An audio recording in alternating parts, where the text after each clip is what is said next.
other than that, the Cardinals still lost yesterday. So injury to insult, or whatever you want to call it, they started well. I mean, offensive outburst to begin the game, but Miles Michaelis, again, I just had worries about the game that he would have last night, and sure enough, only 4 innings pitched, and the bullpen had to cover more innings than expected, and the Cardinals didn't have enough fight in their offense to be able to answer what the Mets had, and that's just been the story of the season. They can have outbursts of their own, but whenever they get the punch back, they don't know how to respond to it. Yeah, and I mean, they did do some things nice last night offensively. Started off after Ollie Marmol's comments Monday about needing to see more competitive at-bats early in games. They shuffled the lineup, as we discussed yesterday, and had Donovan Nootbaar at the top. It worked out really well. Those guys saw some pitches, got on base. Donovan hit the home run, if I'm remembering correctly, to lead things off, so that was a jolt that you needed. And Contreras then with a big hit. Like the at-bats they took to begin the game were really, really good. It was a complete about-face from what we had been seeing. They were basically, when you'd get a pitch in the zone that you could hammer, they were doing that, and they were taking the ones that you needed to be spitting on, and it was really good to see. Later in the game, you get a homer from Nootbaar and Alec Burleson, so that's good too, but it wasn't enough when you factor in just the atrocity that was the 5th inning for Miles Michaelis. And I don't know if he was tipping pitches. That was the scuttlebutt from Keith Hernandez on the Mets broadcast, evidently was suggesting that he was tipping his curveball by really slowing down his pitching motion. And if they can notice that on a broadcast, again, I think Keith Hernandez always likes to say a guy is tipping, and maybe he is, maybe he isn't, but certainly you can look at the performance of what guys were doing against Michaelis, and they were hitting all his pitches. Yeah. So the idea that they had to tell is not too far-fetched, and that's a tough loss because of it. It's one game out of 162, but the emotional weight of losing Contreras and then not being able to show that resolve to win a game. They were up, right? They were up when Wilson went down, and to lose the way that they did, that was a rough one for me, Andy, and it's the night that I actually did flip the script. If you'd have asked me yesterday on the big show, hey, do you think the Cardinals will make the playoffs? I would have been reluctant, but I would have said, yeah. I would have been, wishy-washy. Maybe they turn. This is a good team. Let's try to find a way to. I no longer, like, if you ask me today, it's binary. They're either going to make it or they're not. And if I had to pick a side today, my prediction would be no. And it's the first time I think this year that I would say that. And I know it's early, but my expectation now is that I don't think they're going to quite pull it off because it's going to be a lot to overcome without Contreras. Well, and again, just yesterday we were talking about, okay, well, what will it take for the Cardinals to finally then decide, like, okay, this season again is not our season and it's time to sell off. And that decision is a long way away. But you're trying to think of, okay, well, what could the signs be? Would there be firings? Would there be this? Would there be that? We don't really consider this angle of it because, again, I don't think any of us wanted anybody to get hurt. But somebody like Wilson Contreras getting hurt, that is, again, you're not making the decision today that you're going to be sellers.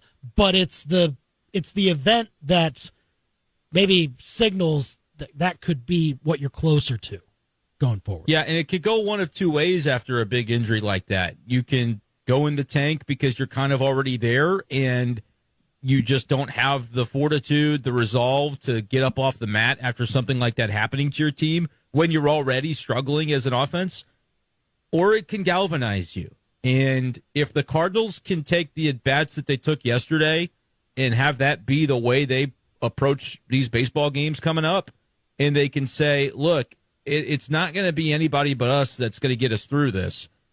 Our guy Wilson has been a warrior for us this year, and he's down now.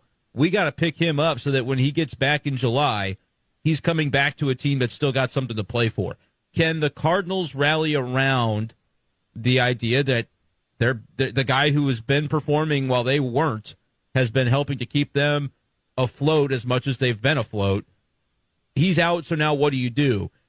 That can be a galvanizing factor for this team, but it's going to take some intestinal fortitude from that group to make it so. It's not just going to happen for them. They're going to have to make it happen.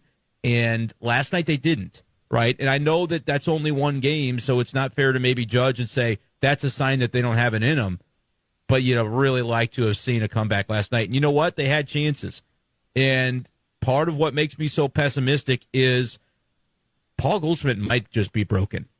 Like the at-bats we saw from him in the latter innings last night, including the ninth where he took maybe the worst at-bat that I've ever seen from Paul Goldschmidt.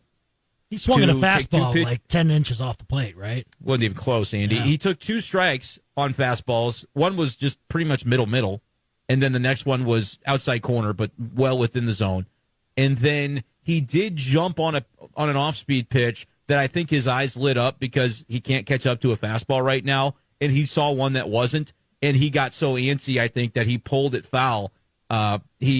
He ripped it, man, but he couldn't straighten it out because he was just so jumpy to get to it that it went well foul. And then, as you mentioned, struck out on a pitch a foot and a half off the plate. So that was a spot where he comes through. Cardinals win that game.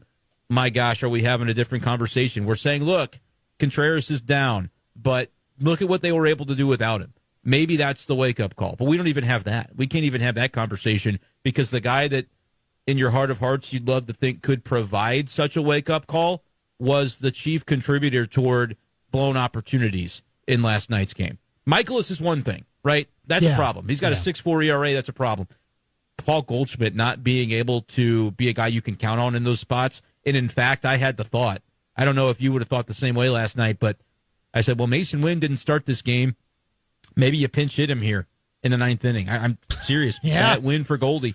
And I had the thought, and it felt like a crazy thought, because this is still Paul Goldschmidt that we're talking about. But then the at-bat played out, and suddenly I didn't feel so crazy anymore for having thought about it ahead of time. I was thinking about it when he was walking up to the plate, and then you just want to will him to success. Like, Goldie, if ever there was a time, but like, can you find it right here? Because this team could really use one of its leaders coming through. But it's not for lack of trying. He's just in a spot right now where it doesn't look right, and hopefully that's a valley that there's a peak on the other side for him, but he's also going to be 37 in September, and, Father Time gets everyone eventually. So I hope that's not what it is for Goldschmidt, but my gosh, Andy, right now I'm grasping at straws trying to explain any other way to see why Goldie might come out of this prolonged slump that he's in.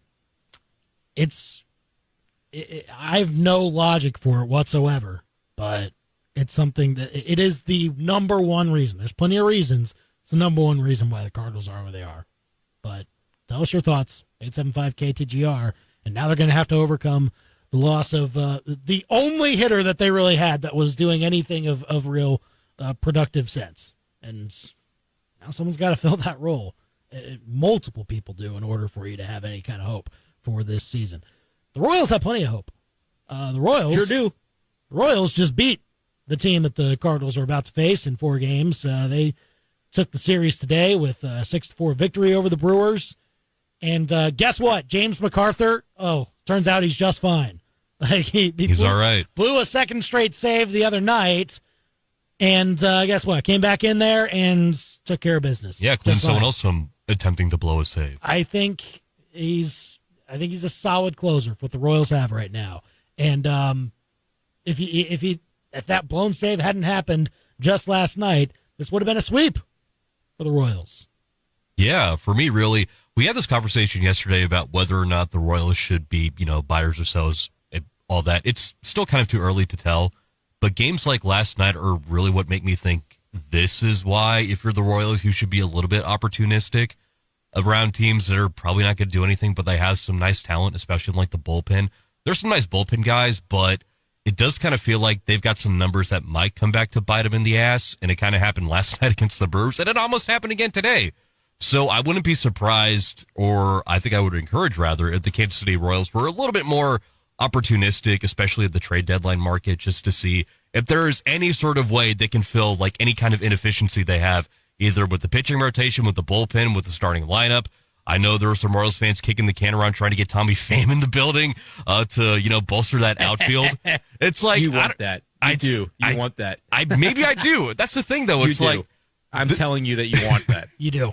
Yeah, so that's where I'm like, this Royals team in this front office should be looking at every single possible situation any single kind of scenario, look at any single kind of inefficiency this team might have, because I don't know how long this is going to last. This team is kind of playing like they're running around with a handful of Roman candles. You don't know if they're going to blow up in their hand or if they're just going to blow up in somebody else's face. That's actually a really good analogy. This team doesn't quit. So They will good. just smash on piano keys and hit the one that's laced with I'm TNT. not sure what to do with my hands. Like, that's what this is. That's what it feels like a little bit. Yeah. And you don't want to lose that. Whee! Right? You don't want the wind to be taken out of your sails that. If we're being honest, who on this Royals team right now, especially the lineup, has been on a team that's been in this position before? Not very many, except for Salvador Perez. Right? Salvador. But, I mean, other than that, you've got a whole bunch of young rookies that have kind of come up in that system a little bit. And you do have some veterans there. Frazier was an addition this year, Hunter Renfroe. But, I mean, not too many guys that have seen other organizations other than the Kansas City Royals. And then on the pitching side, I mean, Michael Wacha's pitched in the playoffs. Right, yeah. But, I mean, other than... Remember Travis Ishikawa? Maybe more... Yeah, Travis. Oh, sure. I sure do. That was... I can joke about that now. It's almost like... It's almost as though the bad Cardinal memories from when I was younger as a fan are... How do I explain it? Like, they're watered down now? Because when Ishikawa happened, it was like the worst moment of my life. Oh, yeah. and now I'm like... I cover the Cardinals. Yeah, some stuff might have happened back in the day, but it doesn't bother me now. Now you just toy with other Cardinal fans about that moment. I know. It's actually kind of sick. Bastard. I'm a little bit sick in the head. Have a heart. I really am. Come on now.